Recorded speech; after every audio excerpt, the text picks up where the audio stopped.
दिवाली की रात थी और लोगों ने अपने घरों को जगमगाने के लिए लड़ियां लगा रखी थी। सबके घरों में रोशनी थी और सभी लोग बहुत खुश थे।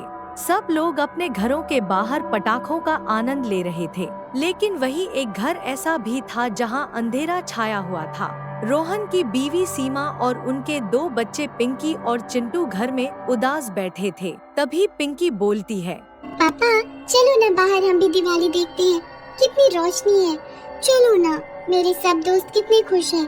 बेटी बस कुछ देर और रुक जा, उसके बाद तो हम इस दुनिया से आजाद हो जाएंगे और भगवान के पास हमें रोज दिवाली देखने को मिलेगी। रोहन की बात सुनकर सीमा रोहन से बोलती है, हमने सही तो किया ना रोहन, अपने बच्चों की जान ले रहे हैं हम अपने साथ साथ। हमारे पास कोई और रास्ता है सीमा, क्योंकि अगर हम जिंदा रहे तो लेनदार हमें वैसे ही बेइज्जत कर के मार डालेंगे। रोहन और उसकी बीवी ने कर्जे से तंग आकर आत्महत्या करने का सोचा था और उन दोनों ने खुद और अपने बच्चों को भी जहर खिला दी थी। अब वो सभी अपनी मौत का इंतजार कर रहे थे। इतने में अचानक उनके दरवाजे पर जोर से दस्तक होती है। रोहन और सीमा सोचने लगते हैं कि आखिर उनके घर कौन आया होगा। फिर सीमा दरवाजे की तरफ जाती है। जैसे ही वो दरवाजे के बाहर जाती है तो देखती है वहाँ एक चुड़ैल खड़ी हुई है। सीमा चुड़ैल को देखकर डर जाती है और चुड़ैल चुड़ैल चिल्लाती हुई भागती हुई वापस घर के अंदर आ जाती है। चुड़ैल, रोहन रोहन चुड़ैल आ गई। चुड़ैल भी सीमा के पीछे पीछे घर के अंदर आ जाती है और चुड़ैल को देखकर सभी डर जाते हैं। फिर रोहन चुड़ैल से बोलता है, चुड़ैल तुम हमारे घर क्यों आई हो? चली जाओ यहाँ से, हमें शांति से रहने दो। रोहन की बात सुनकर चुड़ैल बोलती है, मैं जहाँ जाती हूँ शांति वहाँ अपने आप हो जाती है। मैं तुम सबको मारकर इस घर में रहूंगी। चुड़ैल की बात सुनकर रोहन और सीमा एक दूसरे की तरफ देखते हैं और फिर रोहन चुड़ैल से कहता है, ठीक है चुड़ैल जी, रह लेना यहाँ पर। वैसे भी कुछ ही देर में हम सब मरने वाले हैं। हमने जहर खा लिया है, आज से ये सब तुम्हारा। रोहन की बात सुनकर चुड़ैल हैरान रह जाती है। तभी पिंकी और चिंटू बेहोश होकर नीचे गिर जाते हैं। ये देखकर चुड़ैल बोलती है, तुम लोग इंसान हो या राक्षस, अपने साथ साथ बच्चों को भी जहर दे दिया।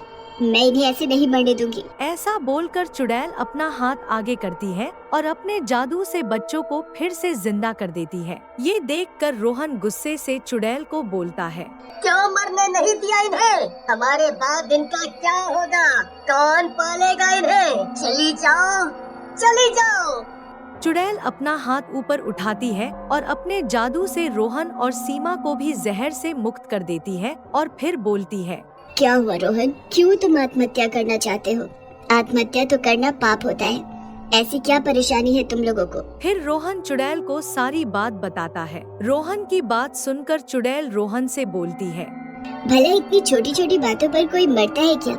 रुको 2 मिनट। ऐसा कहकर चुड़ैल अपना जादू दिखाती है और घर का अंधेरा रोशनी में बदल जाता है। ये देखकर रोहन बोलता है, अरे वाह चुड़ैल जी, आपने तो अपने जादू से 2 मिनट में ही हमारे घर को रोशनी से भर दिया। ये देखकर चिंटू और पिंकी भी बहुत खुश हो जाते हैं और पिंकी चुड़ैल से बोलती है, चुड़ैल जी आप तो कितनी अच्छी हैं, हमें मिठाइयाँ दो ना, हमने कई दिनों से कुछ भी नहीं खाया। हमारे सारे दोस्त हमारा मजाक उड़ाते हैं और गरीब गरीब बोलते हैं। पिंकी की बात सुनकर चुड़ैल फिर से अपना जादू दिखाती है और घर में बहुत सारी मिठाई से भरे डिब्बे आ जाते हैं। ये देखकर चिंटू अपनी बहन पिंकी से बोलता है, बहन ये देख, चुड़ैल जी ने हमें भी मिठाइयाँ दे दी, अब हमें कोई नहीं छेड़ेगा। तुम बोलना, हमने भी दिवाली में पेट भरकर मिठाइयाँ खाई है। हाँ हाँ मैं जरूर बोलूँगी। इतनी मिठाई तो किसी के भी घर पर नहीं होगी जितनी हमारे पास है। उन दोनों की बात सुनकर चुड़ैल बोलती है, कितनी प्यारी बातें करते हो तुम दोनों। पटाखे फोड़ोगे? बोलो। पटाखों का नाम सुनकर दोनों खुश हो जाते हैं और हाँ में अपना सर हिला देते हैं और एक बार फिर से चुड़ैल अपना जादू दिखाती है और पटाखों की टोकरी भी प्रकट हो जाती है और बच्चों से बोलती है, लो बच्चों, ये लो पटाखे और बाहर जाकर जी भर कर जलाओ। फिर पिंकी और चिंटू घर के बाहर जाकर पटाखे बजाने लग जाते हैं। उधर चुड़ैल रोहन और सीमा को बोलती है, देखा कितने प्यारे बच्चे हैं, तुम लोग फिजूल में अपनी जान देने पर तुले हुए थे। चुड़ैल की बात सुनकर सीमा चुड़ैल से बोलती है, चुड़ैल जी, हमें पता है हमारे बच्चे प्यारे हैं, लेकिन क्या करें हम, हमें धोखा देने वाले तो पूरी अय्याशी कर रहे हैं और हम सजा भुगत रहे हैं। तुम चिंता मत करो सीमा, मैं अब आ गई हूँ, मैं उस दुष्ट से बदला लेने में मदद करूँगी। बस तुम आगे से आत्महत्या जैसे काम करने का सोचना भी मत। फिर चुड़ैल वहाँ से गायब हो जाती है और अगले दिन रोहन सीमा से कहता है, कल मुझसे सचमुच गलती हो गई थी सीमा, मुझे माफ कर देना। मुझे अपनी वजह से तुम लोगों को मुश्किल में डालने का कोई अधिकार नहीं है। आप कैसी बातें कर रहे हैं जी, आपका हम पर पूरा अधिकार है। हाँ, लेकिन हमें अपने बच्चों की जान लेने की कोशिश नहीं करनी चाहिए थी। तभी वहाँ चुड़ैल प्रकट हो जाती है और बोलती है, वाह, तुम लोगों को तो बड़ी जल्दी ये बात समझ आ गई। चलो अच्छा हुआ। चलो रोहन, तुम्हारे उस पार्टनर को सबक सिखाते हैं जिसने तुम्हें धोखा दिया है। फिर रोहन चुड़ैल को लेकर अपने पार्टनर राहुल के घर के बाहर जाता है और वहाँ चुड़ैल रोहन को एक बार राहुल से बात करने को बोलती है। रोहन चुड़ैल की बात मानकर राहुल के घर के अंदर बात करने के लिए चला जाता है और राहुल को बोलता है, राहुल, तुमने मेरे साथ अच्छा नहीं किया। तुम मुझे मेरे हिस्से का पैसा वापस कर दो, मैं बहुत परेशानी में हूँ। रोहन को देखकर राहुल उसकी खिल्ली उड़ाते हुए बोलता है, अरे आज तो बिल्ली भी शेर बन गई है। अरे भाई, कौन से पैसे और किसके पैसे? मेरे पास कोई पैसे वैसे नहीं है। तुमने अपने हिस्से का पैसा डुबा दिया। हाँ। देखो राहुल, तुम सब कुछ जानते हो। देखो, मुझे तुमसे कुछ और नहीं चाहिए। मेरी ईमानदारी के पैसे दे दो। जिस चुड़ैल के बल पर तू इतना उछल रहा है, वो भी मेरा कुछ नहीं बिगाड़ सकती। चल फूट यहाँ से। राहुल रोहन को खरी खोटी सुनाता है और रोहन शर्मिंदा होकर घर के बाहर चला जाता है और चुड़ैल को गुस्से से बोलता है, मेरी बेइज्जती में कहीं कोई कमी रह गई थी जो तुमने और करा दी। देखा तुमने उस दुष्ट को। रोहन की बात सुनकर चुड़ैल बोलती है, मैं जानती हूँ उस दुष्ट को, क्योंकि उसने ही मेरी जान ली है और मेरे पिताजी के पैसों पर ऐश कर रहा है। मैं उसकी पत्नी हूँ। फिर चुड़ैल रोहन को अपने और राहुल के बारे में बताती है, जिसे सुनकर रोहन बोलता है, ये तो बहुत ही गंदा आदमी है। आपने इसकी जान क्यों नहीं ली? रोहन, तुम्हें क्या लगता है मैंने कोशिश नहीं की? मैं चाहकर भी उसकी जान नहीं ले सकती जब तक उसके गले में वो लॉकेट है। अगले दिन रोहन फिर से राहुल के घर जाता है। रोहन को देखकर राहुल आग बबूला हो जाता है और बोलता है, तू फिर आ गया?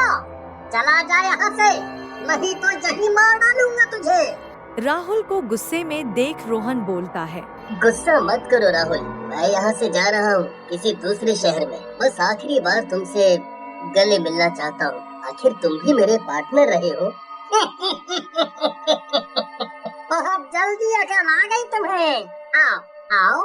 फिर राहुल और रोहन दोनों गले मिलते हैं और रोहन चुपके से राहुल के गले से वो ताबीज उतार कर अपने कपड़ों में छुपा लेता है। तभी वहाँ चुड़ैल आ जाती है। चुड़ैल को देखकर राहुल बोलता है, तो ये तेरी योजना थी चुड़ैल, इस जोकर के जरिए मुझसे बदला लेने की।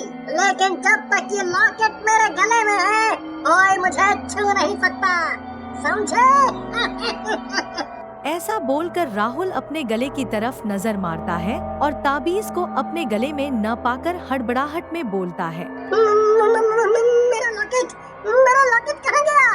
फिर रोहन राहुल से बोलता है, अब तुझे कोई नहीं बचा सकता। तेरे पाप का घड़ा भर चुका है। चुड़ैल जी, आप इससे अपना बदला ले लो। चुड़ैल राहुल की तरफ बढ़ती है और अपने हाथों से राहुल का गला पकड़कर उसे ऊपर उठा देती है। राहुल डरते हुए चुड़ैल से बोलता है, मुझे माफ कर दो प्रिया, मुझसे गलती हो गई, मुझे माफ कर दो। मुझसे भी आज एक गलती हो रही है मेरे प्राणनाथ, मैं आपकी जान ले रही हूँ। ऐसा बोलकर चुड़ैल राहुल का गला दबाकर उसे वहीं मार डालती है और अपना बदला लेकर उसे मुक्ति मिल जाती है। चुड़ैल जाते जाते रोहन और उसके परिवार को अपना घर और सारी संपत्ति दे जाती है। फिर रोहन अपने परिवार के साथ खुशी खुशी रहने लगता है। दोस्तों, आपको ये कहानी कैसी लगी? हमें कमेंट बॉक्स में जरूर बताएं। ऐसी ही और मजेदार कहानियाँ देखने के लिए हमारे YouTube चैनल टीन स्टून्स को जरूर सब्सक्राइब करें और साथ ही हमारी इस वीडियो को लाइक और कृपया अपने दोस्तों के साथ जरूर शेयर करें। धन्यवाद।